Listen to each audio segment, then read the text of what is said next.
All right, so today we're going to apply the fundamental theorem of algebra. And you may be asking yourself, what is the fundamental theorem of algebra? So, I know you were dying to know. So, here we go. It is this. If f of x is a polynomial with a degree greater than 0, so it's not a constant, then there is at least one solution in the set of complex numbers. Okay, when I'm talking about the set of complex numbers, what numbers am I talking about? The one. Complex numbers. Well, we've got real numbers, we got whole numbers, we got integers. The ones with the eyes. Yeah, the set of complex number is real and imaginary. Because real numbers are a subset of the complex numbers. But yes, it includes the imaginary numbers. So thus far, we haven't been finding any imaginary solutions, and we haven't been finding even, well, I guess we've been doing some with radicals, but we haven't found any imaginary ones yet. But it's just taking it one step further. You guys already know how to work with them, so I don't think that part will be a big deal for you. Okay, so a corollary to that theorem is that the number of solutions equals the degree. And that's assuming you have repeated solutions that are counted individually. So, and what I mean by that is, suppose you have f of x is equal to x minus 2 times x minus 2 times x plus 1. Well, normally when we've done that, we would just write down the 2 and the negative 1, right? And so it looks like there's only 2 solutions. But actually, there are 3, it's just that the number 2 occurs twice. So, because it's third degree, it has to have 3 solutions. And those solutions then would be 2, 2, and negative 1. So in order for the number of solutions to equal the degree, you have to count the duplicates individually. All right, so this first example is really complicated. In fact, I'm pretty sure Evan already figured it out. So complicated. So complicated. So, how many solutions does the equation x cubed plus 5x squared plus 4x plus 20 equals 0 have? Show me on your fingers. 5 minus 2. Yes, it has 3 solutions, or 5 minus 2. Okay, and how about b there? How many zeros for that function? 6 minus 2. Show me with your fingers. Yes, quattro. Okay, all it is the degree of the polynomial, which is the highest exponent. That's all it is. Those problems are easy, right? Did I not tell you it was not as complicated as it seemed? But we haven't finished yet. Okay, well, I know. We're only a quarter of the way. We're only a quarter of the way. When you wrote the x minus 2, I thought you had to multiply or add them all together to get the solutions. I can't. I mean, I get it now, but Okay. that might have been confusing. Okay. All right. So for example 2, this one is going to take a little bit more space and is going to be a little bit more complicated. I'll tell you the truth. All right. So we're going to find all the zeros of f of x equals x to the 5th minus 4x to the 4th plus 4x cubed plus 10x squared minus 13x minus 14. And I'm going to use synthetic division. So let me write out my coefficients here. 1, negative 4, positive 4, 10, negative 13, and negative 14. All right. So I've already tested 1, and 1 doesn't work. So I'm going to test negative 1 and see if it works. So we bring down our 1. Negative 1 times 1 is negative 1. Add those together, and I get negative 5. Negative 1 times negative 5 is positive 5. Add those together, I get 9. Negative 1 times 9 is negative 9.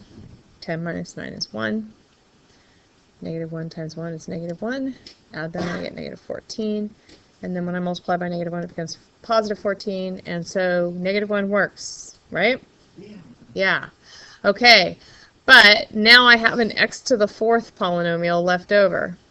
So I'm not going to try and factor next to the fourth. I'm going to do some more synthetic division and see what if I can find another one. So, oh, by the way, I'm doing factors of 14 because this is a 1 right here. So we just have to worry about our last term. Okay, so 2 is another number that goes into 14, so I'm going to try 2. So I bring down my 1. 2 times 1 is 2. Add those and I get negative 3. 2 times negative 3 is negative 6. 9 minus 6 is positive 3.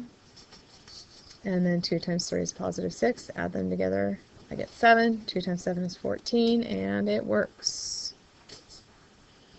So now I'm down to a cubic polynomial, x cubed minus 3x squared plus 3x plus 7. Still don't feel like trying to factor that because I don't think it's going to factor very easily. So I can test some more numbers. So it occurred to me, like so far when we've been doing these, we've just been testing numbers, and once we've tested a number and it works, we just move on. We haven't thought about the fact that we could have duplicates. So I'm going to try negative 1 again and see what happens. So I bring down my 1, and I get negative 1, negative 4, becomes positive 4, 7, negative 7. Oh my gosh, look at that, it works. Yeah, it's like I've done it before, I know. That's my writing. Okay, so, okay. Well, we wouldn't get through the notes if you had to sit and watch me test every single number over and over again. We want to get through the notes. All right, so at this point, we are left with x squared minus 4x plus 7. And there's no way that that's going to factor, so I'm going to use the quadratic formula. So x equals negative b plus or minus the square root of b squared, which is 16, minus 4ac all over 2a. So if I simplify that, I get 16 minus 28 over in my radical, which is 4 plus or minus negative the square root of negative 12 over 2. So I can't take the square root of negative, so what's that mean I have to do? Add the little number. We're going to use I, right? The square root of negative 1 is I. So this is essentially negative 1 times 4 times 3. I can also take out the 4, can't I? Yeah. Yes, I can. All right. So now we've got 4 plus or minus 2I root 3. And it's all over 2. I'm going to go ahead and write them individually since I want to reduce it. And so I get 2 plus or minus I root 3.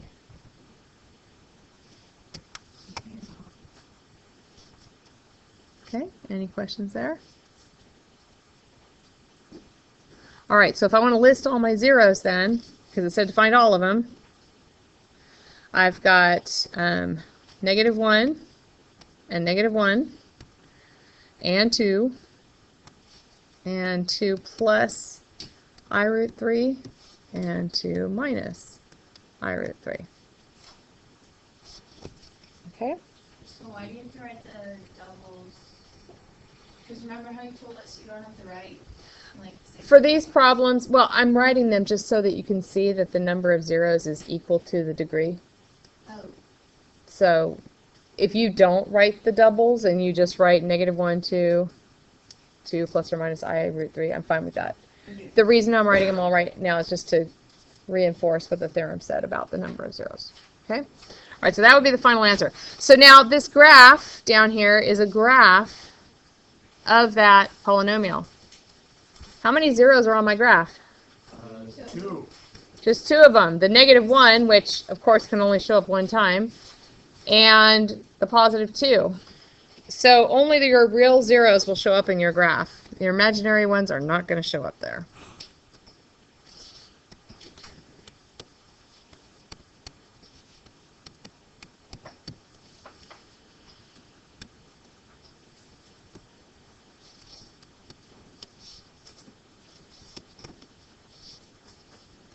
And there's something else that is true of the graphs, and it has to do with the factored form. So I'm going to rewrite that function factored using those zeros. So f of x was equal to x plus 1, but there were two negative ones, right? So that one's squared. And then x minus 2. And then I'll just write the x squared minus 4x plus 7, since that couldn't be factored.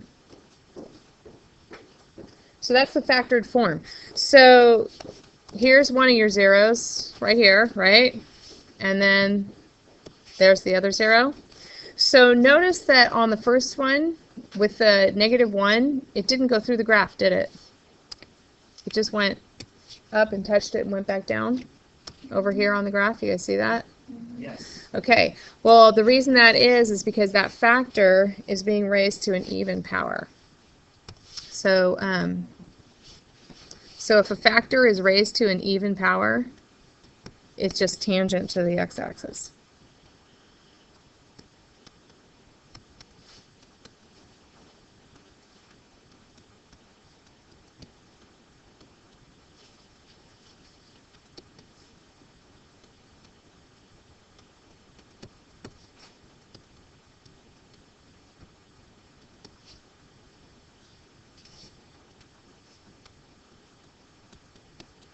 But if we look at the other zero, the positive 2, now my graph is going straight through, isn't it? And so it turns out that when the factor is raised to an odd power, in this case 1, right, we assume there's a 1 there. If the factor is raised to an odd power, then the graph crosses the x-axis.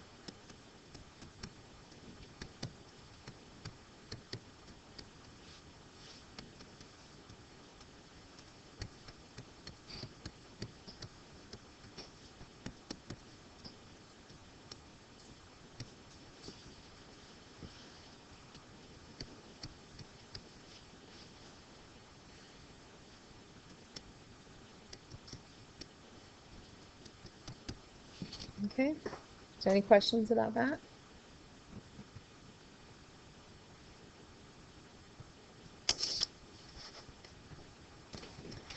Okay, so again, this is a lot of words to say something that's really not that complicated. If a polynomial function with real coefficients, if f is a polynomial function with real coefficients, and a plus bi is an imaginary zero of f, then its conjugate is also a 0. Then a minus bi is also a 0 of f.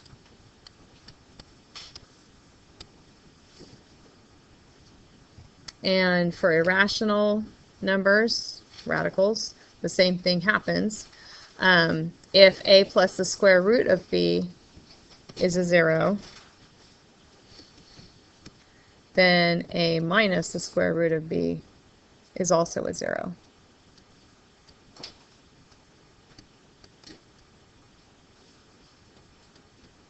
Of function f.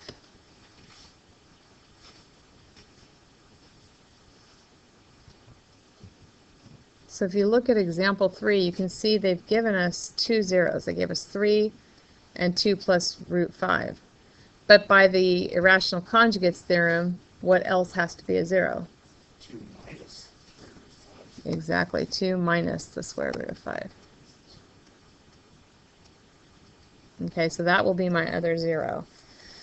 And they told me that it was a leading coefficient of 1, so that I don't have to worry about anything being in front of my x's. Does anybody need more time to write before I start the problem? Yeah. Okay, I'll wait a sec. Okay, so if I want to write a polynomial function that has these zeros, 3, 2 plus root 5, and 2 minus root 5, and a leading coefficient of 1. I can take individual factors, multiply them together, and find out what the original function was. So now instead of factoring, we're going to go the opposite way and we're going to multiply.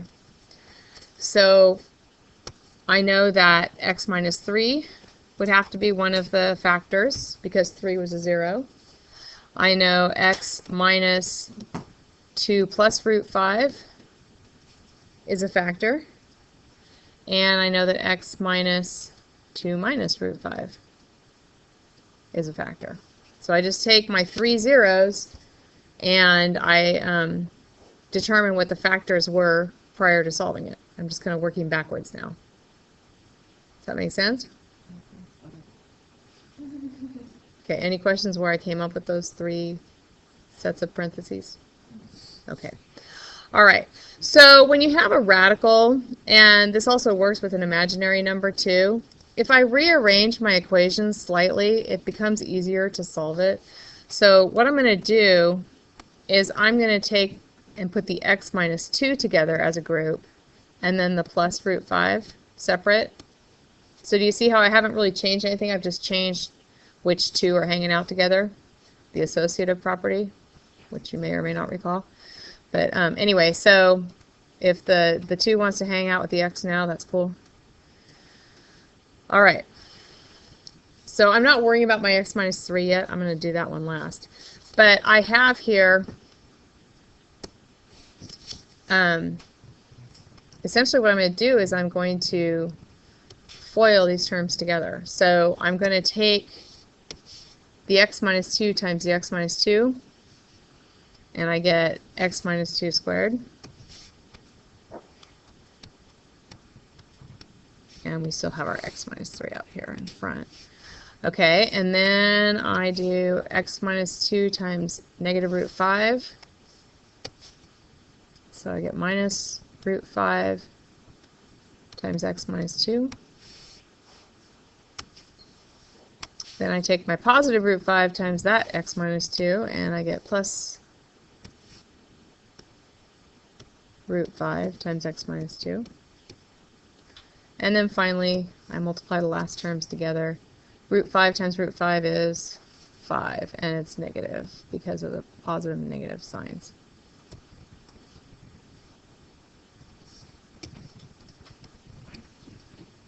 Okay, so now, you see what we did when I rearranged those is I made a sum and difference pattern. And so my answer is the difference of squares. The negative root 5 x minus 2 and the positive root 5 x minus 2 cancel each other out, and I'm just left with x minus 2 squared minus 5. All right, so now I'm going to finish simplifying the second set of parentheses. So x minus 2 squared is x squared minus 4x plus 4. And then I still have that minus 5 out there. And we would combine like terms, yes. So when I do that, now I have x minus 3 times x squared minus 4x minus 1. And now I can finally multiply my x minus 3 in. Okay, so I do x times x squared, and I get x cubed. X times negative 4x, I get minus 4x squared. X times negative 1, I get minus x. And then negative 3 times x squared, I get negative 3x squared. Negative 3 times negative 4x, I get positive 12x. And then negative 3 times negative 1, I get positive 3. And then combining my like terms, I get that f of x is going to equal x cubed minus 7x squared plus 11x plus 3. And so that is a polynomial function that has 2 plus root 5, and 2 minus root 5 as its roots. So we're working backwards, essentially. When we were factoring, we were finding the roots.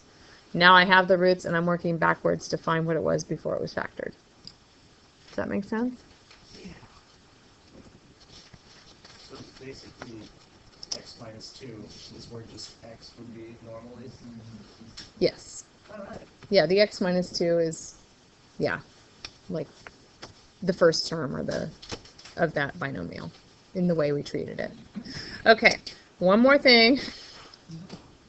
I know, but wait, there's more.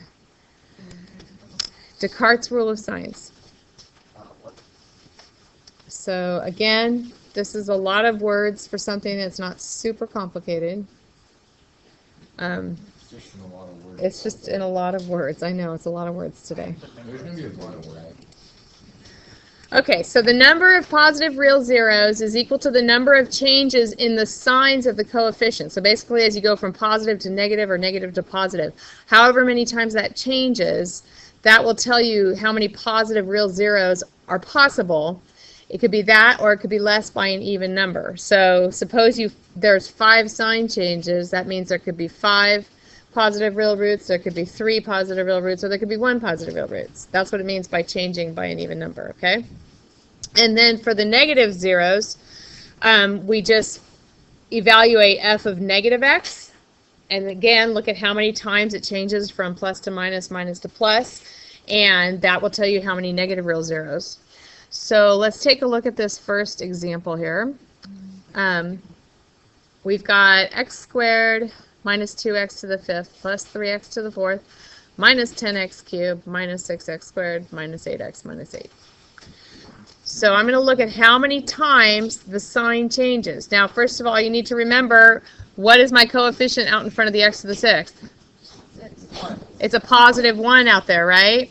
So I'm going from positive to negative, then I'm going from negative to positive, then I'm going from positive to negative, but then it just stays negative from then on, right? So I have 3 sign changes, okay? So f of x has 3 sign changes. So that means that there's either 3 or 1 positive real root. Or positive real zero, same thing. Why is it 3 or 1? Is it because it's odd? Yeah, you always change it by an even number. I mean, if I had come up with 4, it would have been 4 or 2 or 0. But okay. All right, so let's take a look at f of negative x. So now what I'm going to do is I'm going to plug in negative x everywhere that x was in my original polynomial. So I have negative x to the 6th power minus 2 times negative x to the 5th power plus 3 times negative x to the 4th power minus 10 times negative x to the 3rd power minus 6 times negative x squared minus 8 times negative x minus 8. So when you raise a negative number to a positive power, what happens? I mean, to an even power. Like if I have negative x to the 6th, I'm doing negative times a negative, negative times a negative, negative times a negative. It's an even number, so it comes out positive, okay? So all of my even ones are going to be the same. It's still going to be x to the 6th. It's still going to be plus 3x to the 4th. And it's still going to be minus 6x squared. And the minus 8 won't change either. But my signs are going to change on the odd ones. So instead of minus 2, now it becomes plus 2x to the 5th. And instead of minus 10, it becomes plus 10x to the 3rd. And instead of minus 8, it becomes plus 8x. So now this is what I have to look at for sign changes now. So from the positive 1 out in front to the positive 2, there's no change. Positive 3, there's no change. Positive 10, there's no change. But then I go from a positive 10 to a negative 6. Then I go from a negative back to a positive. Then I go from a positive back to a negative. So f of negative x also has 3 sign changes.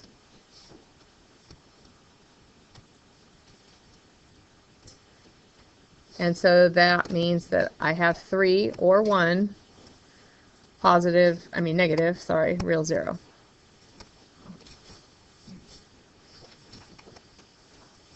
So at that point, we've got several different possible combinations. So I'm going to make a little table showing the possible combinations. First of all, how many zeros do I have to have total? Yeah, the total zeros should be 6 because of the x to the 6th.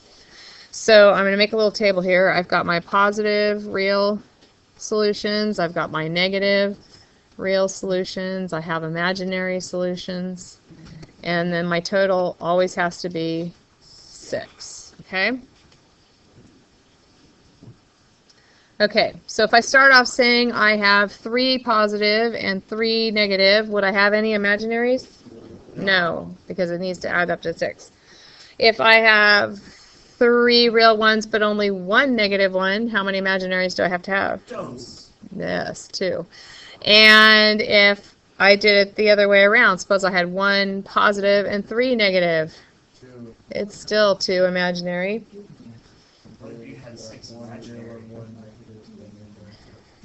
Then I could have 1 and 1, yes, and I could have 4 imaginaries for a total of 6. Couldn't you just subtract the number of changes from the first time from the degree?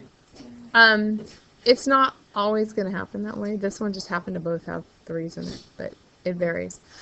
So let's think about, why do you guys think it changes by an even number, like by 2 or by 4 or whatever? Because you have to have 2 or 4. Well, like, why did I go from 3 to 1? How come you think I can't have 2 real positive ones and just 1 negative one? Wait, what?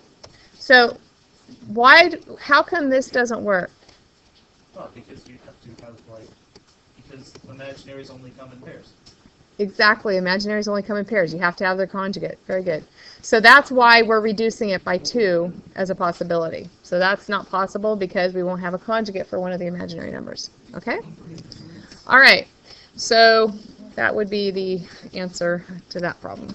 So, any questions on what we did today? So that's all possible. Okay, all right. Any questions? No? Okay. So now, it was a lot of words, but was it really that bad? No. Nah, it wasn't that bad. Don't forget to do the